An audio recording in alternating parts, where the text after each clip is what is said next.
counterway TNZ on the Leo, all right, to make sure he doesn't dash away. And the Benedetta, obviously, and Naomi play a nasty Kufra. Speaking of that, he's gonna go with Lolita.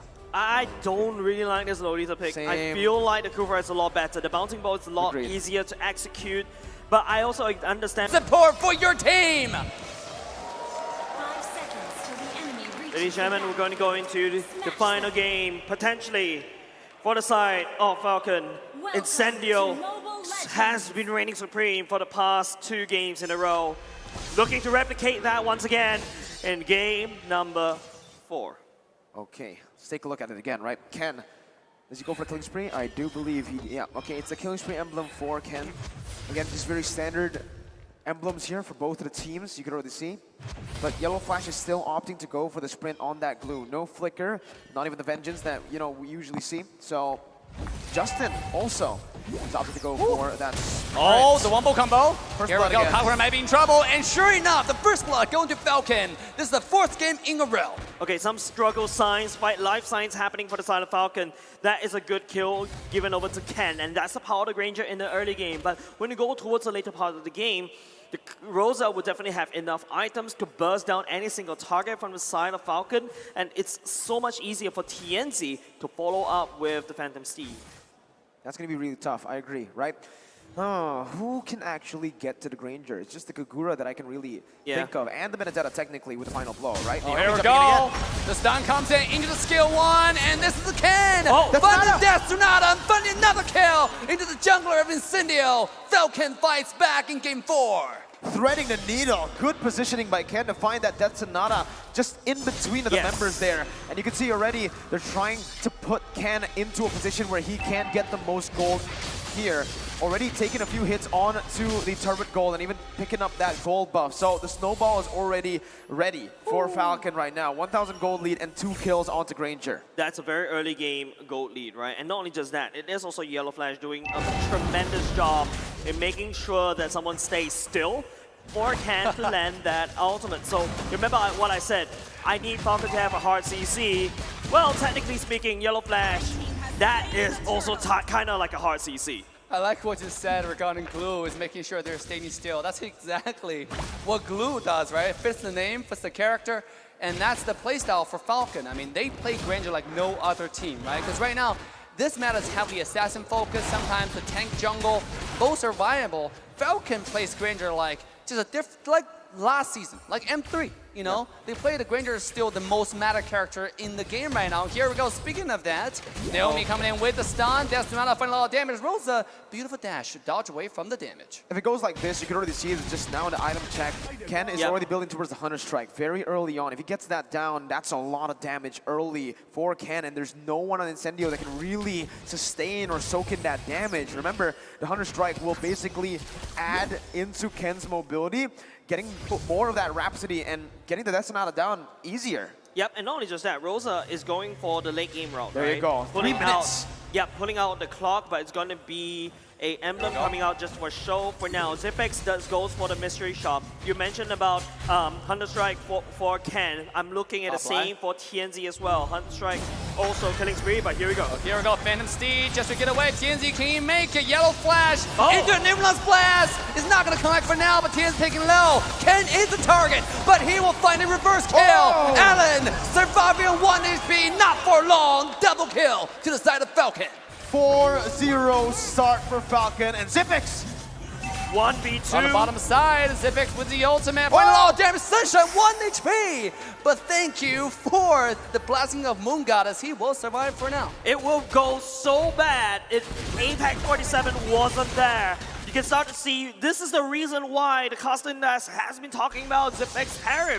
The key answer to a carry pick, and top side is already gone for Incendio. A key answer to a 2v1. Remember, that wasn't just the carry 1v1, because if it was, you could say goodbye to Sunshine. But with Apex 47 baiting out the ultimate 2 now, it's Falcon who have the resource advantage coming into the second turtle of the game. Here we go, TNZ looking for the ultimate anytime, but look at the Glue's position though, sneaking from behind. quietly and softly, you know, like a glue, you know, pretty noiseless, right? Pretty quiet. And here we go, the stun comes in, TNZ will have to dash away. The Phantom Steed comes out, looking for the damage, but will have to dash away for now. And the Falcon one more time. Wait! What is the turtle? What's going on? Rosa was steal the stuff away. And now, Mega Kill goes to Granger. Falcon looking to retaliate, finding anything he can. TNZ finding the kill. He will get the kill onto Naomi and equalize the fight, but at the same time, what a beautiful steal coming from Rosa. Hippity hoppity, you are my property. It's not only applying to TNC, it's also applying to Rosa. What a crazy steal coming up from Incendio. Oh, that was, I don't know what, I guess that was stellar, right? Oh my goodness gracious, what a steal. TNZ though, he is still the Lord Slayer. Rosa stole that one earlier, but rank number 1 and the highest Lord secured in M4 is TNZ with his incredible retribution. Rosa might follow through in that stat department though. Yeah, one Lord for Rosa, but I mean, the biggest question is, among these 14, how many are stolen? Oh, here we go. Numenon's blast. TNZ found himself in trouble, but a flicker this time, and TNZ will have to dash away. With 1 HP, he's able to get to safety. What a beautiful mechanic, and a little bit of miscalculation from Naomi on the flicker. Uh-oh, misplays happening left and right. That's gonna definitely impact the confidence coming in. And you can see Falcon, I think if they were able to get the turtle and a few more kills on the board just now in that turtle fight, you would actually see Ken go for more damage instead of going for the brute force breastplate in the second item. Sure, it's still really good here. It gets some more defense, plus also that movement speed. But at this point with 4-0, let's see. I think he should have gone for more damage. I feel like this is not the final fall for the side Incendio. If you notice, Apex 47 has been babysitting Sunshine most of the time at the bottom lane. Another thing to also note is that Rosa is picking up the clock.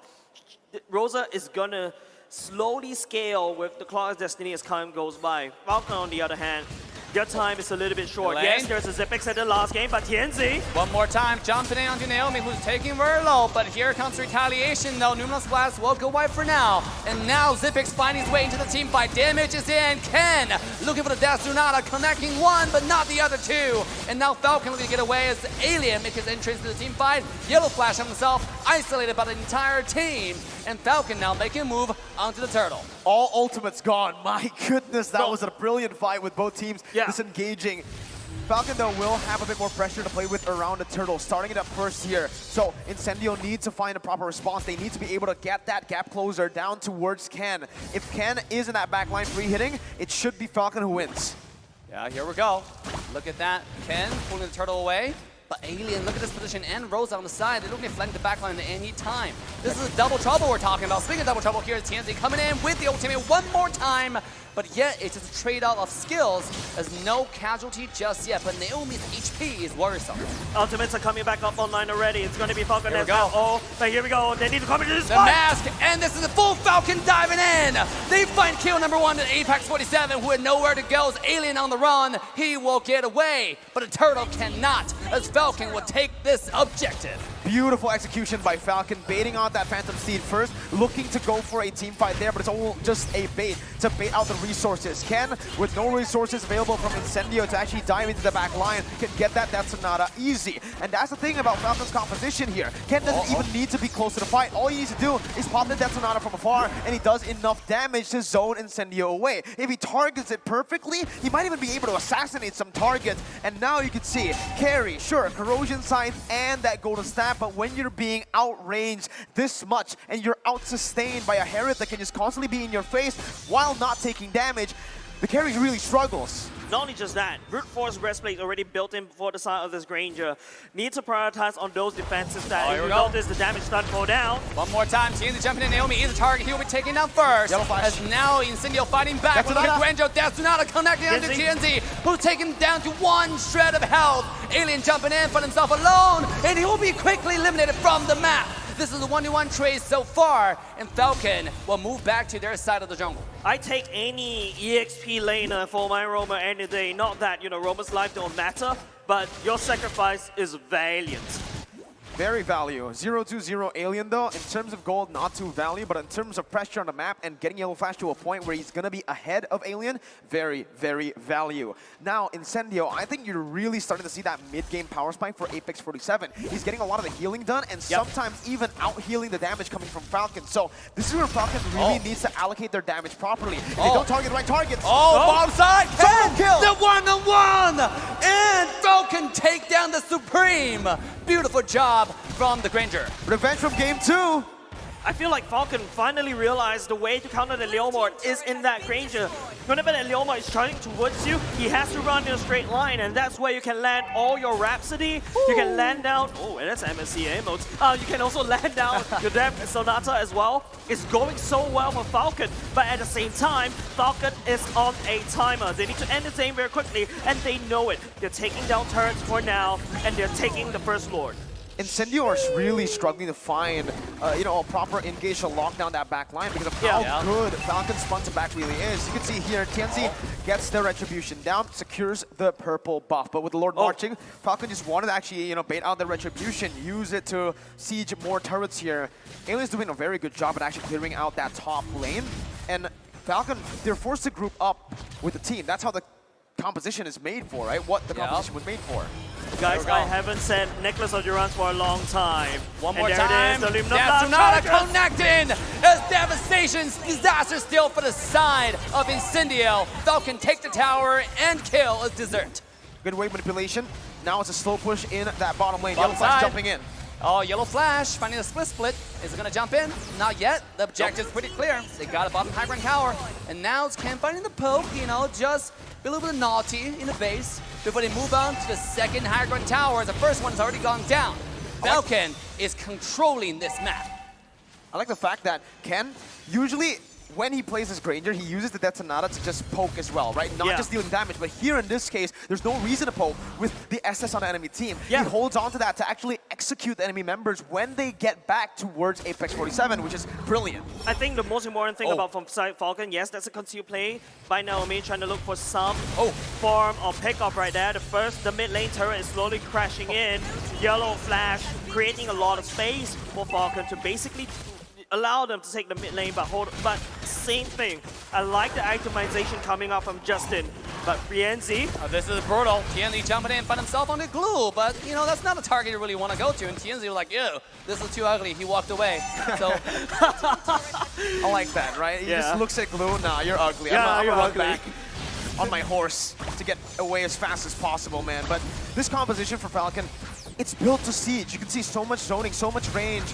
Incendio, how do they even look for a fight here? The poke comes in. The Death Sonata comes out, just a little bit of damage. Alien found himself isolated, has to dash away for the last remaining tower. Will be taking out Falcon, looking to end the game and take us to game 5. Here we go, a little bit more poke.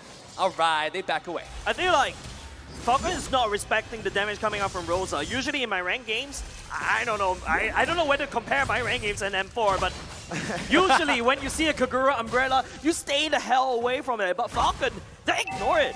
They know the Rosa doesn't really have that much damage as of now, and they're taking advantage of that. Exactly, I'll tell you why. It's just no damage, because if you look at the itemization from Falcon, there's not even a lot of magical defense, right? There's just one Athena there for Naomi, but if you look at the Kakura, just no damage. Genius Wand and the Clock of Destiny is all he has. Yeah, no damage gaming is not the word I want to describe Team Falcon. They're packed with damage. Alien will have to get away, but Yellow Flash in the front, split. Can't quite find the target just yet. And now they will move away, but remember, the Enhanced Lord is already born onto the Land of Dawn. It's Falcon making the move. Lots of ultimates already being expanded by both of these two teams. Falcon does have the Lord advantage for now. This is going to be how Apex Zipix standing down. Oh, here we go. Zipix, the only people away. They find a Leo. They have the Super Sense. No, Leo is trying to steal the Lord away. Remember, this guy is the #1 Lord slaying on the map. You gotta respect the number, because that doesn't lie. Here we go, though. Monster kill goes on Ken. Falcon is unstoppable, and now they're gonna take on the Lord to solidify the control over this game. And speaking of that, in the mid lane is Alien is TNZ being taken down. 10,000 gold lead, and it just seems like we are gonna get that final game in the series. Now Sunshine zoned away. Oh no, he's out of the base. Oh, Oh, Wrong Sunshine. way. That's not where you should go home. Oh, here comes Numero's Blast connecting onto one. The Desunada will find the kill as Falcon claim the base. Ladies and gentlemen, we're going to a game 5. Well, ladies and gentlemen, the fans asked for it. We're going to go into game number 5. It is Incendio pulling out the Ube strat, which Falcon extremely knows how to handle. And surprisingly, they're allowing Falcon to just take it away. What an incredible draft from Falcon Esports in game number 4. We saw an incredible draft from Incendio in game number 3, and you could see the level of progression